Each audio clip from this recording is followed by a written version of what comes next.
তো বন্ধুরা, গল্প কথা চ্যানেলে আপনাদের সবাইকে স্বাগত জানাই। যদি আমাদের এক্সপ্লেনেশন ভিডিও আপনাদের ভালো লাগে তাহলে আমাদের চ্যানেলটি সাবস্ক্রাইব করুন এবং নতুন কোনো ড্রামার রিমাইন্ডার পাওয়ার জন্য পাশে থাকা বেল আইকনটি দাবান।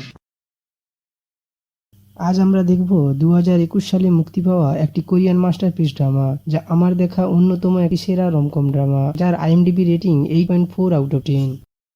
গল্পের সূচনা সিওল শহরের এক সুন্দর সকালে, যেখানে আমাদের নায়িকা উন হে জিন জগিং করছে। জিন কারো থেকে হারতে চায় না, সে সব সময় সবার থেকে এগিয়ে থাকতে চায়। সে একা থাকা পছন্দ করে না, সে কারো সাথে বেশি কথা বলাও পছন্দ করে না। আজ লিফটে তার সাথে এক বয়স্ক মহিলার দেখা হয়েছে। মহিলা জানতে পারে জিন তার নেবার। সে জিনকে বলে, তোমাকে খুব সুন্দর দেখতে, তুমি আমার মেয়ের বয়সী, তোমার কি বিয়ে হয়েছে? আমি আমার মেয়ের বাড়িতে এসেছি কিছুদিনের জন্য। আমার মেয়ে একটি কোম্পানিতে কাজ করে। জিন কিছু বলে না, শুধু বলে, আমিও একটি কোম্পানিতে কাজ করি। এই বলে সেখান থেকে চলে যায়। এরপর আমরা জানতে পারি জিন আসলে এই শহরের নামকরা একজন ডেন্টিস্ট, আর আজ তার প্রথম পেশেন্ট হলো সেই নেবার মহিলা যার সাথে তার সকালের লিফটে দেখা হয়েছিল। জিন তাকে দেখে একটু অবাক হয়।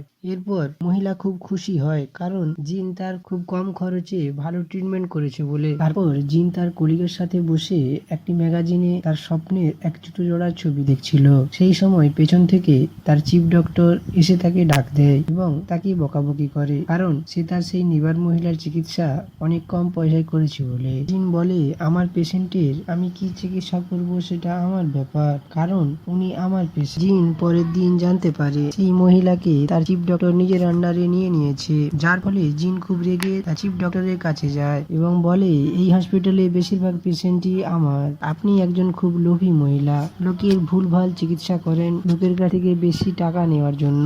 আমি আপনার মতো মানুষের সাথে কাজ করব না, আপনি একজন হিপোক্রিট। এই বলে চাকরি ছেড়ে চলে যায়। এরপর আমরা দেখতে পাই সে তার একমাত্র বান্ধবীর সাথে বসে ড্রিঙ্ক করছে, ও আমরা দেখতে পাই সে ম্যাগাজিনে ছাকা জুতোটাও কিনেছে। ও তার বান্ধবীকে বলে এটি হলো তার চাকরি ছাড়ার উপহার এবং সে ভবিষ্যতে নিজের ক্লিনিক ওপেন করবে। এই বলে তারা দুজনে খুবই ড্রিঙ্ক করে। পরের দিন সকালে জিনের ঘুম ভাঙে তার বসের মেসেজ পেয়ে, এবং সে বুঝতে পারে সে কাল রাতে ড্রিঙ্ক করে তার বসের নামে অনলাইনে উল্টোপাল্টা পোস্ট করেছে, যার ফলে চিফ ডক্টর তাকে মেসেজ করেছে যে তোমার সাহস কি করে হলো এ ধরনের অনলাইনে পোস্ট আমার ব্যাপারে দেওয়ার জন্য। আমি ব্যবস্থা করব যাতে ভবিষ্যতে তুমি কোথাও আর কাজ না করতে পারো। এরপর জিন সোশ্যাল মিডিয়ায় তার করা পোস্টগুলি ডিলিট করতে চায়, কিন্তু তার পাসওয়ার্ড মনে নেই। এরপর কয়েকটা দিন কেটে গেলেও অনেক চেষ্টার পরও সে কোথাও কাজ পায় না। এরপর সে মন খারাপ করে তার বাবা মায়ের ছবি দেখতে থাকে। ঠিক সেই সময় তার ফোনে একটি রিমাইন্ডার আসে, তার মায়ের জন্মদিন। সে ঠিক করে ওই ফটোতে থাকা জায়গাটিতে তার মায়ের জন্মদিনে বেরিয়ে আসবে। এরপর আমরা দেখতে পাই একটি সমুদ্রের মাঝে বোটে আমাদের গল্পের নায়ক চিফংকে, যে টাকার জন্য অনেক কিছু কাজ করত, কিন্তু সে জিনের ঠিক বিপরীত। সে সবাইকে খুব পছন্দ করত, যে সবাইকে খুব ভালোবাসতো এবং সবাই তাকে খুব পছন্দ করত। এক কথায় বলতে গেলে এই গঞ্জিং শহরে জিফং ছাড়া কিছুই হয় না, সে সবার প্রিয় পাত্র। এরপর আমরা দেখি জিন তার মায়ের জন্মদিনে গঞ্জিং এর সেই বিচে এসে সেখানে তার জুতো জোড়া খুলে রেখে বসে বসে মায়ের কথা ভাবছে, তার মায়ের সাথে ছোটবেলায় এখানে কাটানো কথাগুলি ভাবছে। ও সেখানেই আমাদের চিফং সাঁতার কাটছে। এরপর সে একটু দূরে যায় তার বাবাকে ফোন করার জন্য।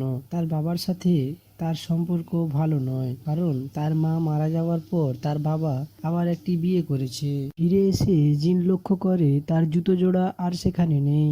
তারপর সে চারিদিকে তার সেই জুতো জোড়া খুঁজতে থাকে। ঠিক এই সময় আমাদের চিফং তাকে তার একটি জুতো খুঁজে এনে দেয়। এই দেখে জিন খুব খুশি হয় এবং তাকে তার আরেকটি জুতো খুঁজে দিতে বলে। এই শুনে চিফং খুব রেগে যায়। ও বলে, তোমার মতো লোক সব জায়গাতেই আছে, তুমি চাও তোমার একটি জুতোর জন্য সমুদ্রে আমি ডুবে মরি। জিন বলে, না না, আপনি আমাকে ভুল বুঝছেন, এই জুতো খুব এক্সপেন্সিভ, তাছাড়া আমি খালি পায়ে কি করে এখানে হাঁটাচলা করব। এই শুনে চিফং তাকে তার জুতো দিয়ে সেখান থেকে চলে যায়। এরপর আমরা দেখতে পাই জুন মন খারাপ করে তার একটি জুতো নিয়ে গাড়ির দিকে যাচ্ছিল। ঠিক সেই সময় সে রাস্তার ধারে একটি মেয়েকে কান্না করতে দেখে। জুন তার কাছে গেলে জানতে পারে মেয়েটির নাম কারা। সে তার বন্ধুর মুখে ভুলবশত মেরে দিয়েছে, যার ফলে তার একটি দাঁত ভেঙে গেছে। জুন এরপর ছেলেটির চিকিৎসা করে ও তার বাবা মায়ের কাছে নিয়ে যায় এবং সেখানে গিয়ে বলে সে একজন ডেন্টিস্ট বলে। এখানে আমরা জানতে পারি ছেলেটির নাম আইজুন। আর এই জুনের মা তাকে না খাইয়ে ছাড়তে চায় না, কারণ সে তার ছেলের চিকিৎসা করেছে বলে। এরপর সে তাকে খেতে দেয়। এরপর সে জিনকে বলে যে তুমি যদি এখানে একটি ক্লিনিক ওপেন করো তাহলে তোমার লাইন লেগে যাবে এবং আমি তোমাকে এখানে সব থেকে ভালো জায়গাটা ঠিক করে দেব। জিন মনে মনে ভাবে এই রকম সাইটে কখনোই না। এই ভেবে সে তার গাড়ির কাছে যায় এবং দেখে তার গাড়ি স্টার্ট নিচ্ছে না। সে ইন্স্যুরেন্স কোম্পানিকে কল দিতে যায় এবং দেখে তার ফোনে নেট পায়। এরপর সে মেকানিকের খোঁজে পাশের বাজারের দিকে যায়। এরপর ঘুরে বেশি খাওয়ার ফলে তার পেট আপসেট করে, যার ফলে সে পাশে থাকা একটি ক্যাফেতে যায় এবং ওয়াশরুম ইউজ করে ও সেখানে একটি কোল্ড কফি খায়, যেটি খেতে অত্যন্ত বাজে ছিল। এই ক্যাফের মালিক হুন একজন নামকরা সিঙ্গার, কিন্তু দুর্ভাগ্যবশত সে এখন ক্যাফে চালায়। জিনের কাছে কোনো টাকা না থাকায় সে কার্ড দিয়ে পেমেন্ট করতে চায়, কিন্তু সে কোনোভাবেই তাকে পেমেন্ট করতে পারে না। ক্যাফে মালিক তাকে ফ্রড ভাবায় তাকে ছাড়তেও চায় না। ঠিক এই সময় সেখানে চিফ হং আসে এবং বলে গঞ্জিংয়ে কিছুই কাজ করছে না, কারণ টেলিকম অফিসে আগুন লেগেছে তাই। এরপর জুন চিফ হং এর কাছ থেকে কিছু টাকা ধার চায়।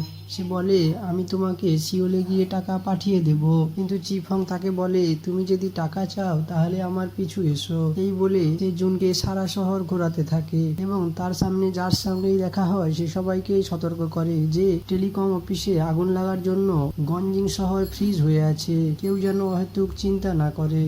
এরপর জুন বলে তুমি আমাকে টাকা কখন দেবে। এরপর চিফ হং তাকে একটি মাছ পরিষ্কারের কাজ দেয়, যা জিন করতে চায় না। তারপর চিফ হং বলে তুমি যদি টাকা দাও তাহলে তোমাকে এই কাজটাই করতে হবে। এরপর কোনো উপায় না পেয়ে জিন কাজ করে এবং তারপর হং তার পাওনা টাকা তাকে বুঝিয়ে দেয়। এরপর জিন চিফংকে বলে যে তুমি যদি আমার গাড়িটি সারানোর ব্যবস্থা করে দাও। হং গাড়িটি দেখে এবং বলে কাল সকাল ছাড়া গাড়িটি মেরামত সম্ভব নয়। এরপর রাতে তাকে থাকার জন্য একটি ব্যবস্থা করে দেয়। সকালে জিনের গাড়ি মেরামত হয়। এরপর সে সিওলের উদ্দেশ্যে রওনা দেয়। পথে তার চিফ ডক্টর তাকে ফোন করে এবং বলে তুমি যদি আমার পায়ে ধরিয়ে ক্ষমা চাও তাহলে আমি তোমাকে মাফ করে দেব এবং কাজে ফিরিয়ে নেব। এই শুনে জিন খুব রেগে যায় এবং বলে আমি আমার নিজের ক্লিনিক ওপেন করব। এই বলে সে গাড়ি ইউটার্ন নিয়ে গঞ্জনে ফিরে আসে এবং সোজা আইজুনের মায়ের কাছে যায় এবং তাকে বলে যে আমি এখানে ক্লিনিক ওপেন করতে চাই। এই শুনে সে তাকে একজন রিয়েল এস্টেট এজেন্টের কাছে নিয়ে যাচ্ছিল। মাঝপথে তার কাছে একটি এমার্জেন্সি কল আসে, যার ফলে সে জিনকে বলে তুমি ওই নৌকার কাছে চলে যাও, আমি এজেন্টের সাথে সমস্ত কথা বলে নিয়েছি, তুমি এখানে গেলে ও তোমাকে ঠিক চিনতে পারবে। এরপর জিন একাই ওই নৌকার কাছে যায় এবং দেখে রিয়েল এস্টেট এজেন্ট আর কেউ নয় আমাদের চিফ হং। তাকে দেখে আমাদের জিন অবাক হয়ে তাকিয়ে থাকে এবং বলে তুমি আসলে কি একজন ফ্রড। এরপর চিফ হং তাকে তার রিয়েল এস্টেট এজেন্টের কার্ডটি দেখায়। এরপর জিন অবাক হয়ে শুধু তার দিকে তাকিয়েই থাকে। বন্ধুরা, এখানেই আমাদের এই সুন্দর এপিসোড শেষ পায়। পরের এপিসোডগুলো আরো মজাদার হতে চলেছে। বন্ধুরা, দেখা হচ্ছে পরের এপিসোডে। সবাই ভালো থাকবেন।